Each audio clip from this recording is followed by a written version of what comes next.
hair is just not cooperating with me today.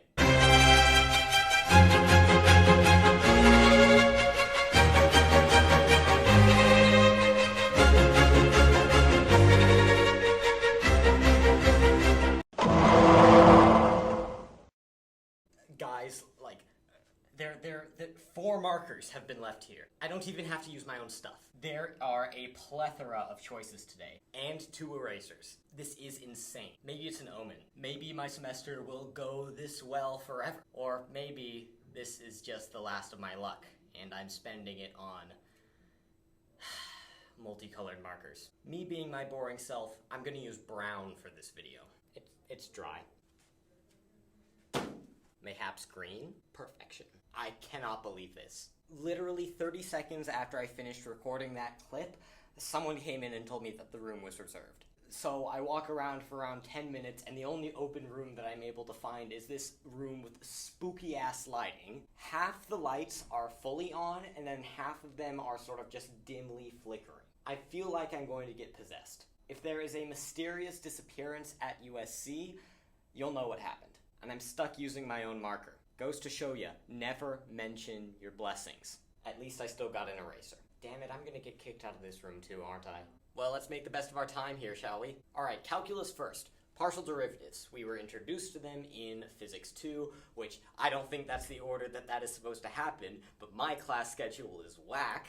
A partial derivative is when you take the derivative of a function, except you imagine that everything except the variable that you're interested in is constant. The gradient vector generally is a vector that is made out of components that are made out of respective partial derivatives of a function. If you're given a function, you can take the partial derivative with respect to x and find the x component, with respect to y to find the y component, and with respect to z to find the z component. Speaking of which, there was a notation that I was introduced to today that I had no idea existed before. These both basically mean the partial derivative of f with respect to x. Now here's something that's cool about partial derivatives. F prime, f double prime, f triple prime, however many primes you want, you can take higher order partial derivatives. Except they work a little bit differently. With regular derivatives, it is a linear progression. There's only one path along which you can take a derivative. Every single time you take a derivative, you go up 1 along that path. Every single time you integrate or take the antiderivative,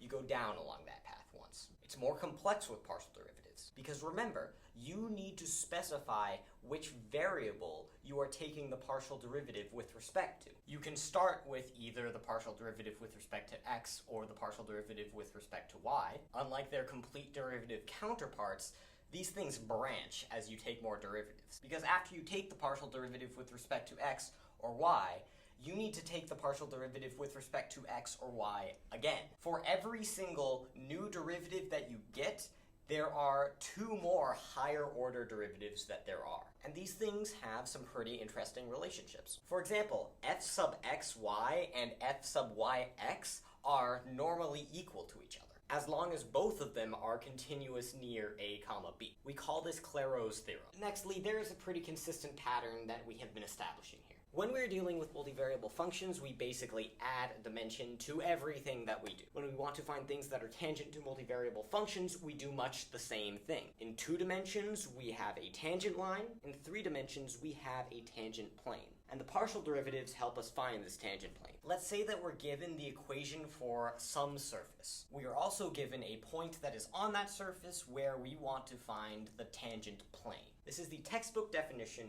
of an equation for a plane that is tangent to a surface at a given point. Z minus z naught is equal to the partial derivative of f with respect to x at x naught comma y naught times x minus x naught plus the partial derivative with respect to y of x comma x naught comma y naught times y minus y naught. Simple. Next, we can actually use partial derivatives in order to get a good approximation for the value of a function at a funky point. Let's say we're given a function and a point, and then we use our partial derivatives to find the equation for a plane that is tangent at that point. We can effectively transform this equation for a plane into a function. You put in 2 inputs, you get 1 output. And it turns out that when our function up here is very, very, very close to the point we're interested in, that this serves as a good approximation for what the function is at that point. We call this linear approximation. We learned this in Calculus 1, but now we're kicking it up a notch. Let's say that we want to find f of 1.1 comma 0.9. Plugging this into that function is not fun. The exponents make the decimals pretty ugly to deal with without a calculator, but they are pretty easy to deal with if we just approximate it. We just plug the point into the approximation, and solving, we get 3.3.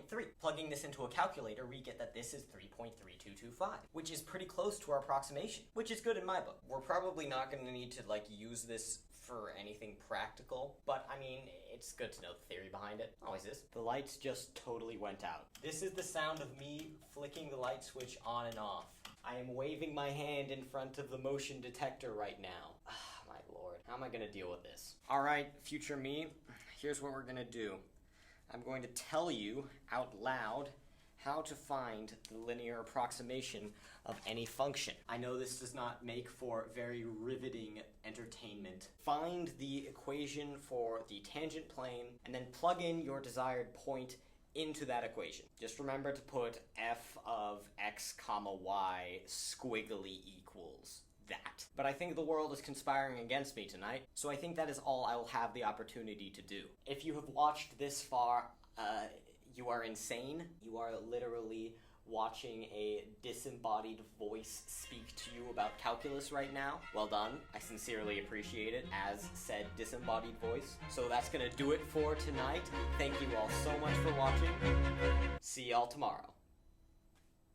Or, if this happens again, maybe you won't.